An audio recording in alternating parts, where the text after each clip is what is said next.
समस्त कार्यकारिणी, लखीमपुर जनपद के जितने भी विवेकानंद सेवा संस्थान के पदाधिकारी गण हैं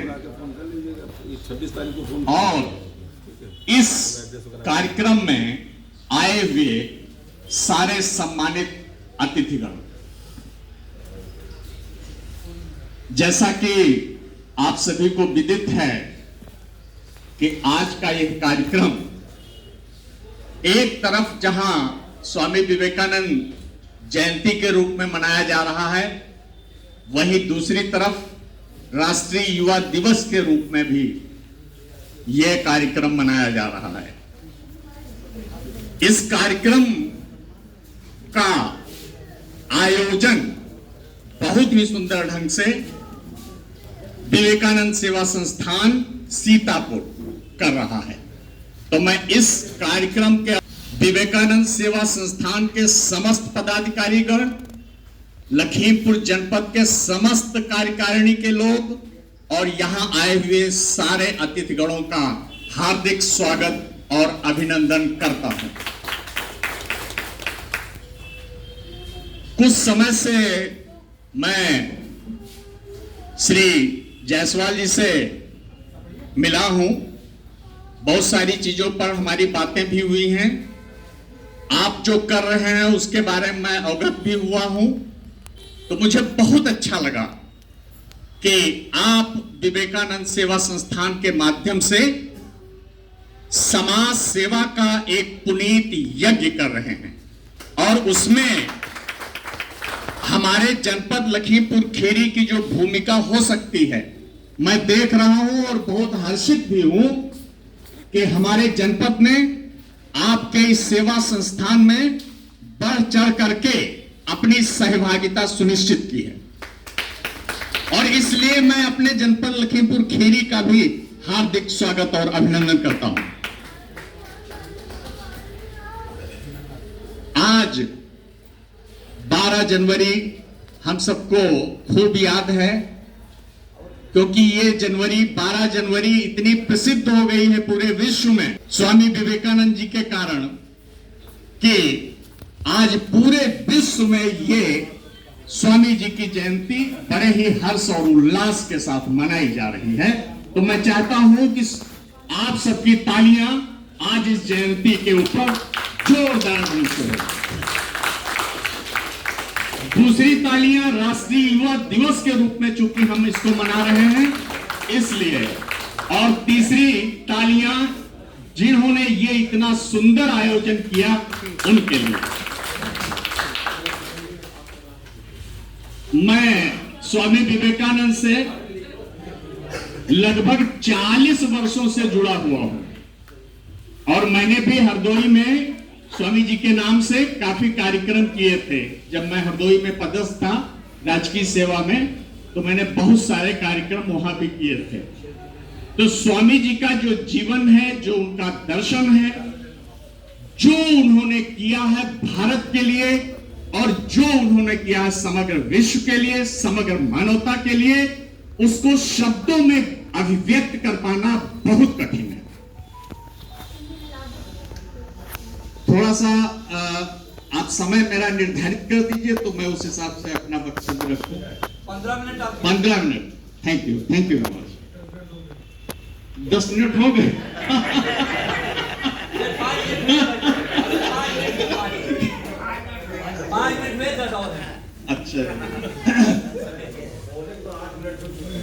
अच्छा अच्छा। अरे कोई बात नहीं, चलिए आप कोई नहीं, मैं समय का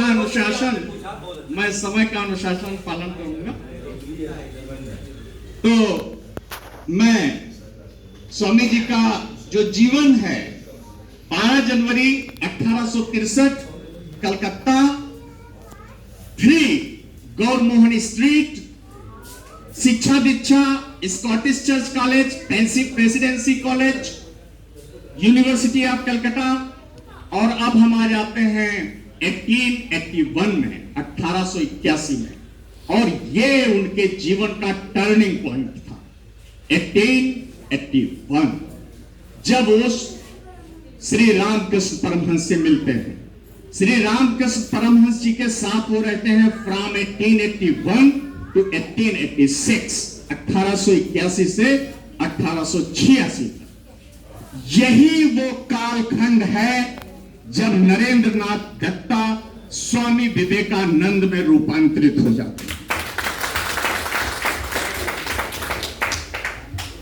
1888 से और 1893 तक वो पूरे भारत का भ्रमण करते हैं एक परिव्राजक के रूप में।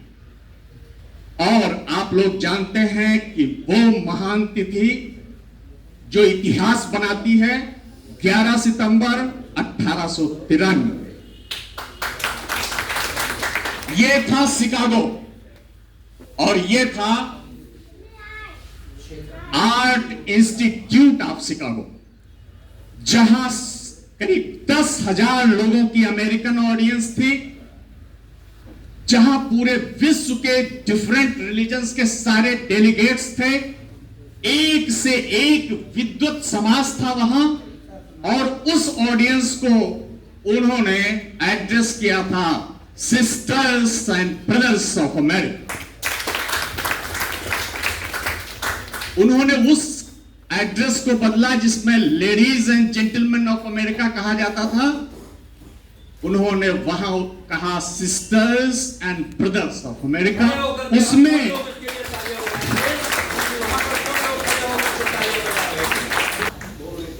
तो एक वो स्पीच जिसमें वो ग्लोबल पर्सनालिटी हो जाते हैं। आप लोगों को ये कितना आश्चर्य होता होगा कि उनकी फर्स्ट स्पीच से ही वो ग्लोबल फिगर बन जाते हैं, ग्लोबल पर्सनालिटी बन जाते हैं। ये होती है स्पीच की पोटेंसी और ये सब होती है स्पीच की फोर्स। स्वामी जी ने अपनी स्पीचेस से पूरे अमेरिका को जागृत कर दिया, और अमेरिका को ही नहीं पूरे विश्व को जागृत कर दिया। आप लोगों को यह जानकर आश्चर्य होगा कि कैसे उन्होंने अमेरिका में उस पार्लियामेंट ऑफ रिलीजन्स में अपने लिए स्पेस बनाया जहां उनको कोई इनविटेशन ही नहीं था। स्वामी विवेकानंद के लिए पार्लियामेंट ऑफ रिलीजन्स में कोई इनविटेशन नहीं था। और थोड़ा सा मैं आप लोगों के ज्ञान में थोड़ा सा ऐड करना चाहता हूं। बात पार्लियामेंट ऑफ रिलीजन्स की थी ही नहीं, बात थी वर्ल्ड कोलंबियन एक्सपोजिशन की। अमेरिका तो अपना 400वां जो है वो बसगांठ बना रहा था जब उसकी खोज हुई थी। 1492 में कोलंबस ने अमेरिका की खोज की, और उसके 400 वर्ष बाद वो वर्ल्ड कोलंबियन एक्सपोजिशन बना रहे थे, और उसी का एक छोटा सा पार्ट था पार्लियामेंट ऑफ रिलीजन। उसमें स्वामी जी के लिए कोई एंट्री नहीं थी, ना कोई उनको इनविटेशन था। आप लोग ये जानना चाहेंगे कि आखिर उनको प्रवेश वहां कैसे मिला। तो जो उस पार्लियामेंट ऑफ रिलीजन्स के प्रेसिडेंट थे मिस्टर जेज बैरोज, और उसके एक सिलेक्शन कमेटी के मेंबर थे हमारे ब्रह्म समाज के प्रताप चंद्र मजूमदार, और हार्वर्ड यूनिवर्सिटी के प्रोफेसर जेच राइट। इन 3 लोगों के कारण स्वामी जी को वहां प्रवेश, जो कि इतना कठिन था, जिनके पास कोई डॉक्यूमेंट्स नहीं थे कि आप किस धर्म से आते हैं, आपके पास क्या प्रमाण पत्र हैं, किसने आपको भेजा, आप आए तो यहां कैसे आए। उतनी कठिन परिस्थितियों में वो डिवाइन अरेंजमेंट होता है।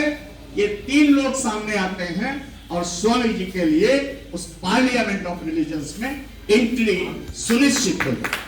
तो तालियां बजाइए आप लोग कि कैसे उन महान पुरुष को वहां वो अवसर मिलता है, और लगता है मानो वो सारा जो वर्ल्ड कोलंबियन एक्सपोजिशन है और जो पार्लियामेंट ऑफ रिलीजन्स है, वो सब मानो इसी महापुरुष के लिए ही आयोजित किया गया था। ये सारी जो अमेरिका का जो सारा आयोजन था, वो हमारे स्वामी विवेकानंद जी को चमकाने के लिए, प्रस्तुत करने के लिए पूरे विश्व में मानो ये आयोजित किया गया था और ये पूरा एक दिव्य आयोजन था। स्वामी जी वहां 1893 से लगा के और 1897 तक वहां रहते हैं, भारत आते हैं, भारत को भी जागरूक करते हैं। जैसे उन्होंने अमेरिका में, पूरे अमेरिका में और यूरोप में पूरे विश्व को जागृत किया, आध्यात्मिकता का आलोक दिया, एक नई मानवता के संरचना में उन्होंने दिव्य बीज बो दिए, चेतना में, मानव चेतना में दिव्य बीज बो दिए कि आप, और उन्होंने कहा भी कि आगे के समय में मैं इस पूरी ह्यूमैनिटी को 1000 वर्ष का प्रकाश देके जाता हूं। 1000 वर्ष का प्रकाश वो हमको देके गए हैं और उसी प्रकाश पथ पे आज की ये सारी मानवता यात्रा करती है। तो स्वामी जी जितना 1893 में प्रासंगिक थे, रेलिवेंट थे, और आज 2024 में भी वो उतने ही रेलिवेंट हैं जितने वो उस समय थे। और मैं देखता हूं कि आगामी हजारों वर्षों तक स्वामी जी का आलोक यूं ही फैलता रहेगा और हम उसी मार्गदर्शन में अपने जीवन को खिलाते रहेंगे। ज्यादा न कह करके यही मेरे ख्याल से सारी चीजें यही हम कंक्लूड करना चाहेंगे। उनकी जो लाइफ हिस्ट्री है, उनका जो सेंट्रल मैसेज है वो ये है कि ये पूरा विश्व, इसमें एक इंटरफेथ अवेयरनेस की उन्होंने बात की, जिसमें सर्वधर्म समन्वय और कैथोलिक ह्यूमैनिज्म, उदार मानववाद, सारे धर्मों की एकता, ये उनका एक सेंट्रल मैसेज है। और उसमें भी उन्होंने ये सारी जो उनकी फिलॉसफी है वो हिंदुइज्म से ली, और हिंदुइज्म में भी वेदांत से ली, और वेदांत में भी उन्होंने अद्वैत वेदांत से ली। तो ये उनका एक सेंट्रल मैसेज था, इंटरफेथ अवेयरनेस, ह्यूमैनिज्म और पूरी ग्लोबल यूनिटी। और ऐसा सुंदर सा दर्शन सिर्फ हिंदू दर्शन दे सकता है, हिंदू धर्म दे सकता है, हिंदू संस्कृति दे सकती है। और हिंदू का वो महान दर्शन ही स्वामी जी का पूरे विश्व को एक उपहार है, जिसको आज हम यहाँ सेलिब्रेट कर रहे हैं। Thank you.